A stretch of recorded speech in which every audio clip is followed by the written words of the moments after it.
Hello and welcome everybody back to the SFL Podcast. Here we are heading into week 7, I believe it is. Uh, Today we're short a member here. We're missing Ramos, but I do here have with me Rob Roby of the London Knights. How you doing, Rob? Yo, doing pretty good, man. How you doing? Doing all right. Survived the snowmageddon up here, as they're calling it up here in the Pacific Northwest. My Yeah, I house heard you. got about like 19 inches of snow. Jesus, it's crazy, man. So It's like yeah, an igloo. oh, that's what my house felt like. It still feels like it. There's snow everywhere. Yeah. So, I hope you had but Did you have some wood logs somewhere? well, Put in the unfortunately, fire. those are all buried underneath the snow. So at least we have our furnace that's run off propane, so we're at least not too cold. Very good, very good. So with just the two of us here today, we're probably going to keep it a little bit short for you guys. Let you guys enjoy some SFL action here tonight. Friday night, we got Vancouver at the Las Vegas Fury. Oh, nice little boxing match going on there. Yeah, exactly. I mean, we got Las Vegas, who they started out 2-0, but they've dropped 3 straight since then. Yeah. I'm not quite sure what's been going on with them there. They had the one week where they beat up Baltimore with the 3 block punts, hmm and then since then they've dropped 3 straight. I mean, it's just kind of the long and short of it there. Well, to be fair, one of those games was the coming out party of Alaska, So That is true. That is very true.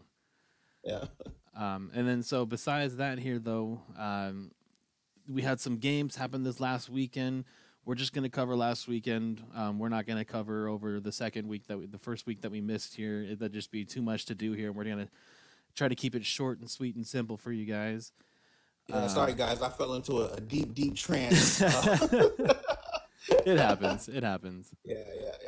So, but we do have some games here we can go over from last week here. So we do have, and this is one I want to bring up because I'm always championing their defense, and that's the Mexico City Aztecs. They blanked the St. Louis Gladiators last week, becoming, I believe, I could be wrong on this, but becoming the first team in SFL history to have back-to-back shutouts, after shutting out St. Louis 44-0, and then shutting out Carolina 45-0 Yeah. back in week Yeah. 5. Yeah.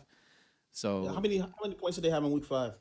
in week 5 they had 45. So in the last 2 Oh, weeks okay. they've outscored opponents 89-0. Jeez. Yeah, I mean Yeah. it's crazy honestly. And even with those 2 shutouts though, they are hmm not the lowest scoring defense points allowed in the season so far. Wow. Now, That is crazy. granted, Mexico City hasn't had their bye week yet. They played all 6 weeks. They're at 5-1.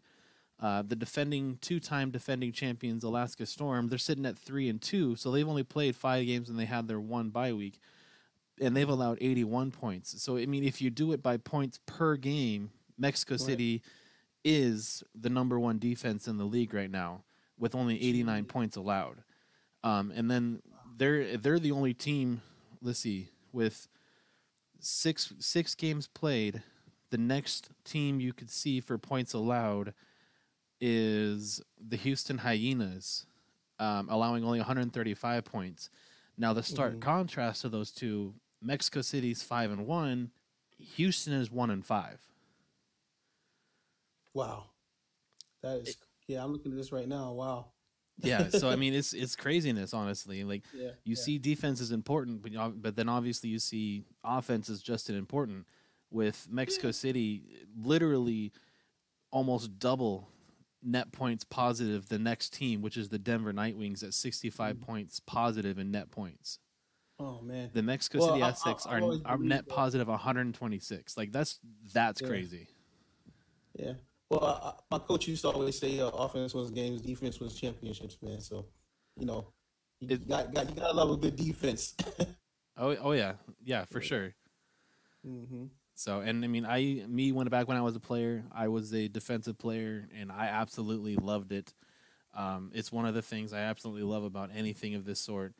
Um, hmm and so, one thing that I will say is surprising to me, and I don't know if anybody else knows this: Mexico City, as well as being the lowest amount of points allowed per game, As of last week, they are the highest amount of points scored per game as well. Yeah, that is crazy. So 44, 45? Yeah, 44 to Of course, nothing, yeah. 45 to Yeah, nothing. 44. Yep. So they have a net positive 126. They've scored the most points per game at 215 points, or not per game, total at 215 points through the first 6 games of the season. The next team Yeah. below them is the Dallas Lobos at 196. Wow. And So the Lobos, they beat the Lobos. Wait, who did the Lobos lose to last week? They lost to Tallahassee. yeah, Okay. Tallahassee, which I mean, Put up 31. I want to say it was week 12 of last season. The Dallas Lobos were able to pull the upset against Tallahassee and and end their dreams of an unbeaten regular season again. In last season, but there's been some talks that Tallahassee may have not been taking the games as seriously because they already had the number 2 seed locked up basically for the playoffs last season. I don't know I don't know if there's any truth to it, but honestly, they still made the playoffs. They made it to the championship game. In the end, didn't matter. Yeah. So do you think the changing of the guard and running back has had any effect on Tallahassee this year? Or do you think that Honestly, I'm not really sure. Yeah. I mean, obviously, it's kind of hard. It's really hard to be able to replace the guy who broke the single season rushing record last season in Jaye Aniola. But they haven't seemed like they've missed too much of a beat, basically.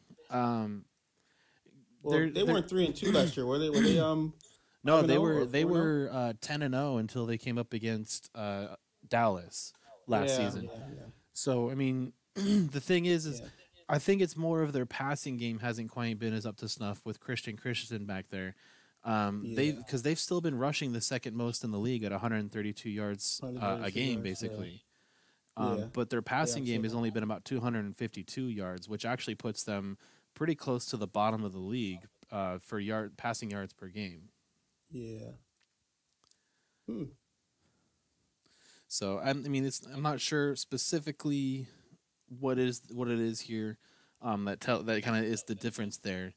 Yeah, it'd be nice to have a comparison of last year and this year. Yeah, and that's something we might be Yeah. able to work into in a future podcast here. Now that we have kind of an Yeah. idea in our head. So a couple more kind of stats to go over here. Denver Nightwings are actually the number 1 team in the league right now for points per game. They are undefeated at 5-0. They've been averaging 36.6 points a game. I would like to know what has changed, man. For Denver, man. I honestly don't know. I mean, last season they weren't. I think part of it is this season is that they're able to win those closer games that they get. The ones that are one possession game last season didn't quite go their way. Yeah. And then not They only were that, holding teams to I'm sorry to interrupt, but they were go holding ahead. teams to under 13 points last year. And so I mean, it was just wow. I think the offense. I think Jeremy Vega over there has finally figured out how to get that offense clicking on a regular basis. I mean, obviously, averaging the most points per game, and then not only that, they're tied for the third least amount of turnovers in the league. 6. 6. And there's another stat that's surprising to me that I actually did not realize to now. Queen City only has 2 turnovers through 5 games this season. Oh, well, yeah, I saw that too. I said, That's first? crazy. And then Wow. our resident female quarterback Ashley Jackson there in Tulsa her team's only got 5 turnovers. So I mean, Ajax. I know that's right, man. we got some teams that are able to take care of that ball pretty well. It looks like this season. So I don't know if it's defenses trying different game plans that aren't working out, or if it's offenses finally kind of figuring out how to game plan and be able to take care of that ball a little bit better. Yeah, it seems like there's a lot of turnarounds going on this year, man. Just in teams as far as the game plans are going, and I'm looking at just looking at the standings, man. This is like a total dice roll right now. I mean, man. really, it's crazy. Yeah. I mean,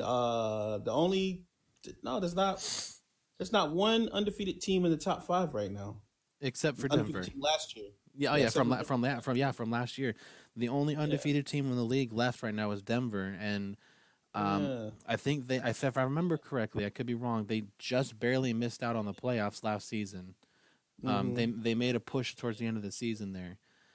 Yeah. But I mean, you look at this and you do see quite a few of the regular names up there that seem to be up in the top half of the standings each season. You got Mexico City Hmm. sitting there at 5-1. You got Queen City Yeah. 4-1. Queen City's been more known as a playoff team, it sounds like. But their regular season this season obviously is going pretty well for them at 4-1.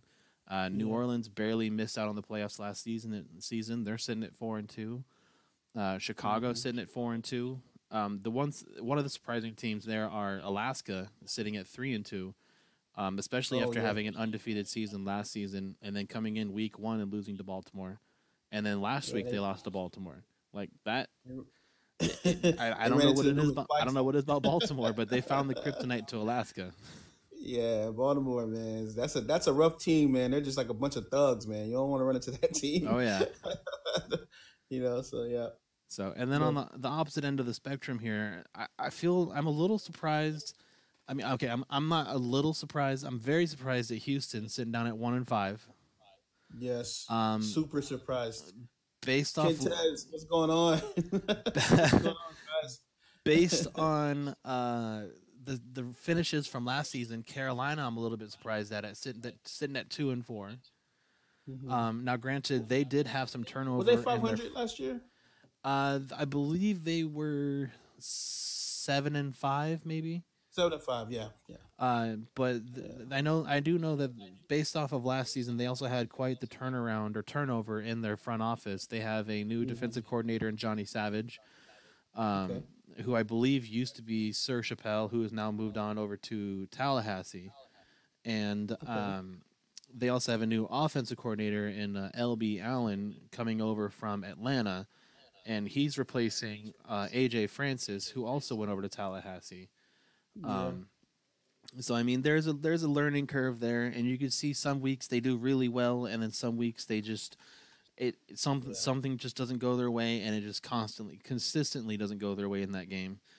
Looks like the rushing game is haunting them right now. 44.7 yards a game Yeah, in on the ground. and part of that issue with not having that great of a rushing game is if you can't get the rushing game going, you're relying on your passing game. But Yeah. every incompletion that you have stops the clock, so it's more Mm, time your defense is going to have to actually be on the field, um, throughout the game because your offense is mm, unable to get those third downs or they're unable to get time consuming drives because they either get chunk plays in passing game or they get incompletions that just stop the clock every time.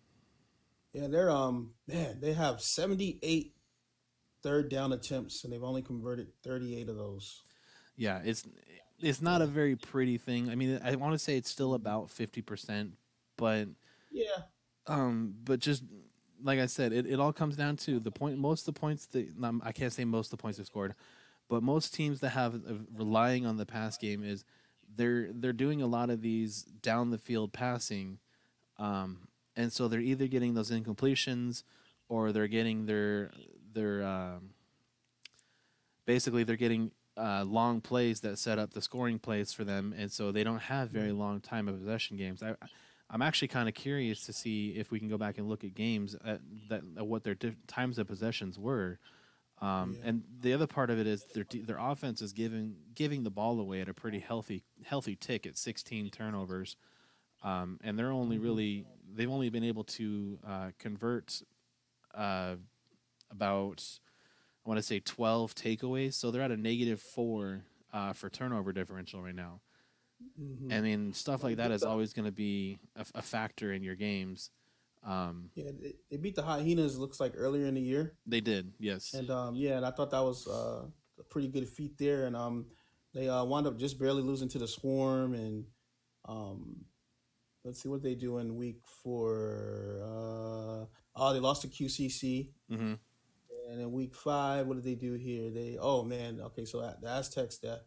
So yeah, so they're I mean, they have faced some of the top tier teams. I'll say that. yeah, they have. Yeah, they faced some really hard teams, man. To beat the Sparrows, that was pretty good, 37-28. Yeah, yeah, winning last Yeah, week here yeah, at the Sparrows there, yeah. which are another team that kind of surprised me, sitting at 1-4.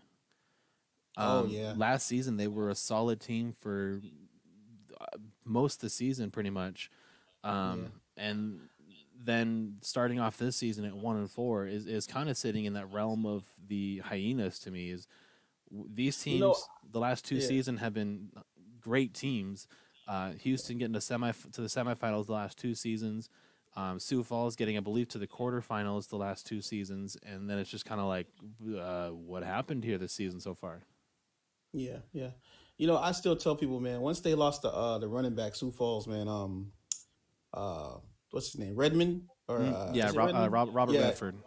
yeah, Redford, man. Once they lost that running back, man, I just felt like that team just it just wasn't the same, man. That like like when because I actually had kind of just researched a little bit before I joined the Discord, Hmm. and like I tell people all the time, man, like I was just so taken aback by Bentley, Iniola, and Redford, man. Yeah, those and three were definitely some of the top tier running backs. yeah, yeah, yeah. So I was kind of expecting him to be on Sioux Falls last year, but he ended up going to what is it, Las Vegas, correct? And Yes, yes, sir. yeah, yeah, yeah. So yeah, man. So I kind of feel like that I'm not gonna say it all the way hurt the Sparrows, but I feel like some players are just meant for certain systems, you know. Yeah, and I And so mean, there are some teams that you look at it and it looks like they're built around a certain player, and I mean right. I think that's what you're kind of saying basically is they're built Hmm. around a player. That player leaves, and now they got to form their playbook around a new player, Right, and right. there's a steep learning curve to that sometimes. Yep, I agree. And I think that's kind of what we're also seeing over in Carolina too, with AJ Francis having left over there. Yeah, Um, yeah. and they're kind of a little bit of rough start here. Just going back through their games at the moment, they're losing the time of possession battle by about 5 minutes in most games. Mhm. Back in week 4, they lost the time of possession battle by about 10 minutes. So I mean, there's some games where, like this one here, Carolina at Atlanta. Now Mhm. they actually won the time of possession battle there at 25 Mhm. minutes to 18 minutes. But they ended up still losing after they gave up 178 rushing yards to BDG Hollywood. Mm. Um, so What, it's just what it's week are you looking at? What week are you looking at right there? that one was week 4, I believe it was. Week 4. Okay. Yeah, Atlanta versus Carolina there. Oh yeah, yeah, I see. Yeah, so I mean they gave up 178 rush 75 rushing yards to BDG. So 3 yards went to the backup. He averaged almost 7 yards a carry. Um, Yeah. Marcus Dunhill, he had his 2 passing touchdowns, 2 interceptions in that game, but he completed only 58% of the passes. But Hmm.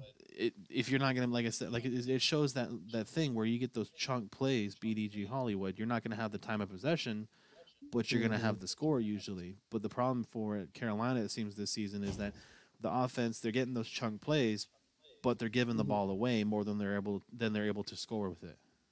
Yeah. Yeah, that makes sense. Yeah. Oh, sorry, week 3. Week 3 is that one I was looking at there. Um, but so going back to some of the other games here, I mentioned the Mexico City Aztecs. We kind of glanced over the Dallas Lobos and Tallahassee Pride. That game Hmm. went back and forth all day. Um, Yeah. it was a really close game. I mean, it's one of those things where it's like you don't know which way it's going. If I remember Hmm. right, Dallas jumped out to a 14-0 lead, and then Tallahassee climbed back into it, tied it up, and then it just went back and forth, touchdown after touchdown, Hmm. point after point. And then if I remember correctly, it went to overtime where Tallahassee ended up winning it on a jump ball, I believe, in the end zone. And Oh wow. I believe everyone's been calling it mossing it. That's what people call it. That DB got He mossed mossed. him. There we go. Yeah. So, um, Yeah. Yeah. and so I mean, it's just it is what it is. Sometimes it's what happens. Some one Mhm. thing doesn't go your way, and unfortunately, it sometimes is the deciding factor. Yeah. What does that halfback out there have on the year for the Lobos? Let's look at him. Yeah. Let's Where see is he here. at? They're I say Rushing as a team, they got about 132 yards rushing a game, which puts them actually. Sandman. Yep, Zach the Sandman Sandlin. Yeah. So and 134, 714 yards. Yep. averaging 5 yards a carry, man, 7 touchdowns. Yeah, Nice. he's having a good season, especially for his rookie season. Mm-hmm. And as a team, they're averaging the second most rushing yards a game at 133 yards a game. Basically, they're Yeah. 132.8. Yeah. Um, and looking at it, the defense is starting to figure it out. I mean, granted, yeah, they gave up 38 to Tallahassee, but we know that their offense is normally a pretty high-powered offense, especially with Ken Gossett and Christian Christensen Yeah. connection over there. And then you Mm-hmm. have another potential. I wouldn't say Hall of Fame running back in AJ Francis, but he's definitely proven that he can be a really good running back in his own right. Yeah. But then I mean you had the Lobos back in week 5. They gave up 21 to the Sharks.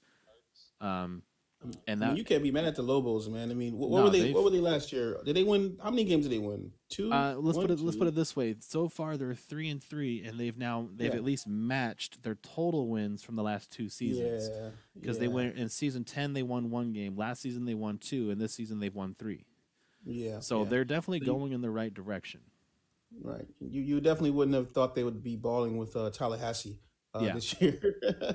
So yeah, doing and pretty good. actually, I do have to make a correction. I was looking at the defensive stats. The offensive stats for Dallas, they've had about 120 yards a game of rushing. So I mean, it's only about a 12-yard Hmm. difference a game, but it's not terrible. Well, Um, that's 120 more than last year. So there you go.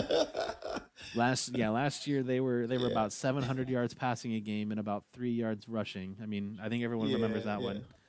yeah, Um, yeah. so I do one team I want to.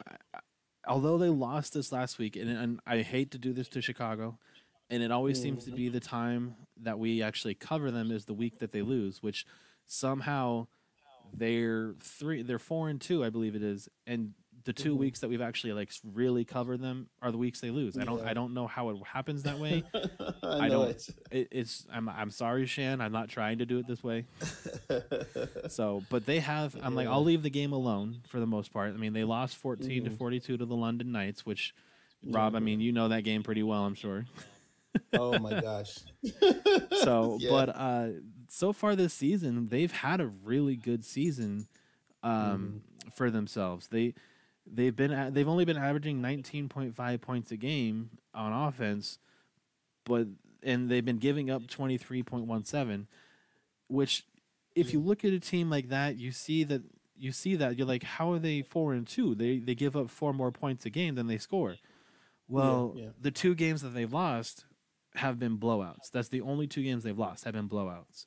The Yeah. other Yeah. games that they've played and won, they've won by about 1 possession, 2 possessions maybe, so about 7 to 8 points, maybe a 10-point margin. So they Hmm. win those close games, but then when it becomes a blowout, they're on the receiving end of it.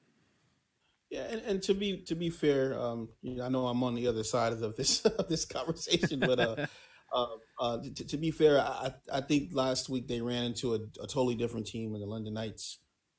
That they probably I don't want to assume I'm not in their locker room, but Yeah, coaches meetings, but I think they just ran into a totally different team. They weren't expecting what they ran into, yeah. I so mean yeah, the game definitely, I believe, played out differently than they thought. I think that, and I'm on the same boat here. I don't really know what you guys have in your meetings for your coaches there in London, yeah, but yeah, from what I could tell, it did look like a different team. Like you guys yeah, came out with looked like yeah, a really different game plan this last week. yeah, And yeah, definitely. it paid off huge with 145 yards total Mhm. rushing, 316 yards passing. You guys converted 67% of your third downs. Like you guys had a pretty good Yeah, game overall. Um, yeah, yeah, and if to me it looked like Chicago on the offensive side of the ball was trying to attack one of the safeties particularly, and oh yeah, that safety yeah, himself had a great game. So I mean, he yeah. played Nathan he Blake, played lights out. Nathan Blake, yep, he yes, played yes, lights yes, out. They yeah. they tried taking him on. They thought they found a weak spot in the defense, and he came up big. He came up really big. Well, Nathan Blake is a leader, Oh yeah, and so that's what leaders do, man. But When those plays they're called definitely upon, so they yeah, come into action. yeah, yeah. So shout out to him, man. Oh yeah. Definitely that definitely was a momentum booster, a momentum boost, I should say, going forward. Definitely help put the offense in position to Yeah. do it, you know. And then also, if I remember right, and you can correct me if I'm wrong here. I mean, it partially is Mm-hmm. my job to kind of know about these kind of things. Mm-hmm. But is Nathan Blake is a copper free safety, right? Yes, he's a copper, And so this but he tells plays like a whole quarter. exactly right. So Yeah. this is the thing here is like for all of you rookies that are out there and you see all these big name, high priced Uh-huh. gold tier Yeah. guys. You don't have to be Yeah. those high priced guys to be effective. No. Nathan Blake Copper. I mean, that's Yeah. the lowest tier you can be. And here he is, Yeah. 4 interceptions. And I don't know if they showed the players of the week so far this week. I didn't see if they popped it Mm-hmm. up there in the Discord or anything yet. But in I'm like Well, just looking at if it. it's not Nathan Blake, if it's not Nathan If Blake, it's not Nathan Vaquero. Blake, I'm going to be having some words with those player of the week Yeah. people. Let me tell you I'm now, telling I'm you. going to be having some words. We demand a recount. So, but I mean, he's doing it. He's having a great season so far, and I mean, this game only solidifies that even more, honestly. I agree, man. So, I mean, that's just one of those things where you got to look at it as a whole. You can't just see, oh, this guy's a gold, so he's got to be amazing. Like, well, this guy was a copper. He had 4 interceptions this week. Like, Yeah. what can you? I'm telling you, man. How can you explain that to me? Yeah. That OVR syndrome. I think I suffered from that my rookie season too. And yeah, I mean, when I was a it's prospect trying to be Yep. the highest guy. exactly. And And then I look think at, I think part of that is just that it's just that shock factor of looking at the numbers and the value. It's like yeah, it's like I want to have that gold. I want to have the best value I can. And it's like, well, honestly, the way you build yourself, the way you train yourself, yeah. is going to be the best tell of what the value is. What You know what struck me? Sorry to cut you off again. No, go but, ahead. Go ahead. What struck me, man, was I was it may have been like week 7 or week 8, and I'm sitting here and I've got this massive build. I'm like 112. I was playing for San Fran, and I'm sitting here and I'm like, damn, yo, what? Oh, I'm sorry, I didn't mean to curse, but That's all right. I said, man, I'm 112 build. What's going on, man? I'm looking at this. I'm looking at like the player, like that shows you the traits and everything. Yep. The progression chart, and I'm like, and I see Matt Wilson, man. He's like a 78, and he's just straight killing teams last year, man. And that's what I said to myself, man. I said, man, you don't need this big old build, man. You know. Yeah, and that part of that comes to the animation heavy players. Now, granted, there are some players that are on the top end of the league that are really, really good, but that's because they've also gotten their base attributes up there pretty good, and then they added the animations on top of that, or the special abilities, whatever you want to call them. Right. And so it's definitely something you want to make sure you take into account here when as a rookie you're looking to build a player. And I always credit my boss now currently, the director of player personnel, Andrew Vastelli. When I was first a rookie, I picked his brain about everything. I'm like, so what I want you to be real with me, like animations for players versus stats for players. And he broke it down real simple. He said, attributes are for every single down that your guy's playing. Animations are largely situational. So if your free safety or your strong safety or your defensive back, let's say, has ball hawk, well, if they run the ball, that doesn't do any good. Yep. What comes into effect then is your speed, your agility, your run coverage, your tackling, and if those are all low, your guy's going to be laying flat on his back, looking up at the sky, or watching the other guy run straight past him. Yeah, I think I remember being a prospect, and I'm like, "Oh man, I want fourth quarter comeback." And I'm like, "Well, if you're not in the game, you're not coming back in the fourth anyway." Exactly. Like you're down by 21 points. Like what good's that gonna do you? Right. I know. Except for Tom Pepper, man. I seen Tom Pepper destroy some teams with 4 points. I don't know what Tom Pepper does, man. Like this man, he'll play 3/4 of a game and he'll just kind of be like, yeah, I'm here, blah blah whatever. And then fourth quarter comes through and he puts up like 4 touchdowns. Like what? Where? What? Oh man, oh man, Tom Pepper, man. Yeah. So, but yeah, I mean, and so this season also just kind of looking over a few more things, um, some player wise here. Easy Temple. I didn't get to. I actually didn't look at their game. Let me see the Indianapolis game here this last week. Okay, Indy. And so he currently leads the defensive tackle leaderboard in 10 sacks for the season. And he was able to pull down 2 this last week against San Fran in the loss against San Fran 17-23. Yeah.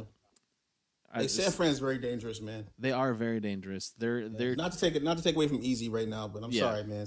No, I agree. 3-3, and that's definitely not a team that you want to be playing around with. Yeah, no, I 100% agree. San Fran at 3-3. I mean, 500, but they're a way more dangerous team in my opinion than what their record shows. They have some weapons over there. Ogunzulu at running back, he can really fly. You have, I believe, the highest paid receiver in the game right now, which is Gabriel Manning over there. You have Matt Burnham. You have Barry Barkley back there in their defensive backfield. So I mean, it's just one of those things where it's like they're a more dangerous team than I think their record shows. Yeah, I think this team is definitely taking respect, man. That's just as simple as I can put it, man. Last year was kind of rough and everything. We all know about that. And this year they're just like really just like in the game, always in the game, and just looking for you to mess up. Yeah. You know what I mean? Like, so yeah, they're doing pretty good out there. Yeah, and I mean, so just kind of sticking with the defensive line theme for a second here. You do have EJ DeQ, defensive tackle. He's got 9.5 sacks through his first 5 games. So if you look at the numbers that way, he actually comes down with more sacks per game than Easy Temple there in defensive tackle. And then I think one that some people might be surprised if you only saw last season and the monster season that he had, and that'd be Alex Dominguez. He moved from defensive tackle where he set that sack record. Okay, I can't even say set the sack record. Destroyed the sack record last season from defensive tackle. He moved back over to defensive end, and right now he's currently sitting at only 7.5 sacks through 5 games. And Ghibli Doo is sitting there with 11 sacks total, which I believe leads all defensive players at the moment. And if you only saw this Alex Dominguez from last season, and now you see him sitting currently 3rd in defensive end and sitting right around about 6th or 7th for between the entire defensive line, you're kind of like, oh man, he's fallen off. Like, well, I mean, he did a position change. I believe they also added in another defensive line player. Kevin Bain over there, who has 8.5 sacks now on the other end of the defensive line. So he's now kind of sharing those sacks that he was piling up himself. So he's not being selfish. Yeah, he's a lover of all. I saw his V-Day cards in the chat the other day. Didn't give me one, buddy. Well, Yeah. So, but I mean, it's just one of those things where it's like I said, you can't take too much into past performances, but then you also have to look into how teams have built this season so far. So I mean, it's just one of those things where you got to look at the picture as a whole, really. Yeah, I agree. Let's see here. So we got our current tackle leader per game, I'll say, is Nick Fargo, linebacker. For linebackers, that is. I don't know about, because we are now sorting these by a little bit different here. For linebackers, though, we have total tackles per game. Currently is Nick Fargo, who has 11.8 tackles in 5 games, through 5 games. So 11.8 tackles a game. But this is you're talking about averaging. Yeah, the averages right now. Okay. I like to do the averages, honestly. Like total tackles, sure, but until the end of the season, the total tackles don't really tell the whole story because some guys have 6 games played, some guys have 5 games played. No, I was looking at the wrong thing here. I noticed that Dylan Rowland had 62 total tackles Oh But yeah, I thought it said TFL, tackles for a loss. I said, man, he's been in the backfield 62 times. that's That's got to be a like record. this man's crazy. Six In the games, world? 6 games, 62 tackles for Yeah, loss. Like this man's insane. I know it, man. So, But but yeah, yeah. just looking at some of the other stuff there. I mean, that's usually what I like to go through is going through tackles per game, just because you do have the game differences in some of the people. So like 6 games, 5 games, Hmm. and stuff like that. Yep. Yep. Currently for the cornerbacks, we do have Camden Hoffman leading the charge in passes defended. Yes, yes, Um, see it. and then you still have Everett Garrison here leading the charge in interceptions. Hmm. It's 6 interceptions for the Hyenas over there. Yep. The Um, hot I penis. gave him some big props a few weeks ago, and I don't think he's had an interception since then. So I'm sorry, Everett, if I've cursed you. Oh. I'm sorry. I didn't mean to. I promise. So, but And you then got Justin Jones up there too, man. oh yeah, you got Justin Jones, you got Dante Yeah. West, uh, Yeah.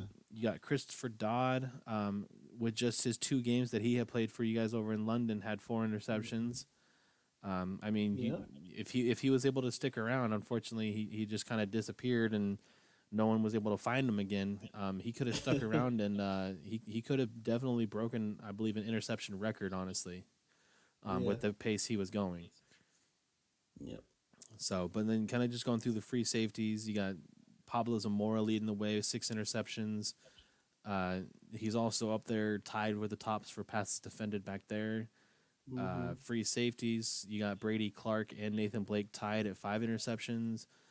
You got Yep. Marty McCree, Marquise Reed, and Giovanni Bolt all with 8 passes defended. So they're tied for the lead in that. And so those ones are also ones that I like to look at for those defensive backfield people because they're not gonna rack up as many tackles. The safeties are gonna rack up a little bit more with run support. Hmm. But a good way to tell it, in my opinion, a good defensive back are the passes defended and the interceptions, because that means when the ball is thrown to them, what are they doing with it in the air? Yep. That's true. Very So, true. um, Like Tony Willis got for Baltimore has 5 picks too, man. oh yeah, So you can tell they're throwing his way because of the shutdown. The shutdown on the other side. yep. Let's see. Yep. Hmm. So, but and with that, I think we are actually gonna here. We'll real quick here look at some next week's games here. Week 7 coming All up. right. We do have Let's see what we Vancouver got at going Las on week Vegas tonight. 7. In my personal opinion, the game of the week will be the one on Saturday, which is Tallahassee at Mexico City. Oh yeah, yeah, man. I know it. I'm really excited to watch Mexico City back in action again. Wait, did they Um, play them in the playoffs last year? oh gosh, yes, I had to think for a second. Yes, it was the semifinal was Tallahassee at Mexico Yeah. City. This might be a different game this year. It's looking like it could be. Another one that I really want to see is Denver at Chicago. Oh yeah, yeah, definitely want to see that. Yep. See it. Those 2 games are probably Undefeated. my go-to games this weekend. And I The want to see the Sharks versus the Vultures in the Thug Bowl, man. I'm trying to tell you, 2 great defenses. What? Oh This is yeah. that's gonna be an amazing game, man. So keep an eye out. Saturday night you got Tallahassee at Mexico City. I want to say Sunday night is the Denver at Chicago. Yep. And then you also have Monday night, you have that Sharks at Baltimore. So there you go. We just set up your guys this weekend for you. You're welcome. There you go. Peace. All right, guys. So we are going to go ahead and wrap it up there and let you guys get to your game night tonight here, which like I've said a few times, Vancouver at Las Vegas. We'll see which one comes out on top here. And you guys have a good rest of your weekend. Enjoy yourself some SFL action. If you didn't do anything for Valentine's Day on Thursday, make sure you do something at least this weekend, maybe. Rob, you got anything else? Nah, man, that's it, man. Happy weekend, guys. All right. Salute. All righty.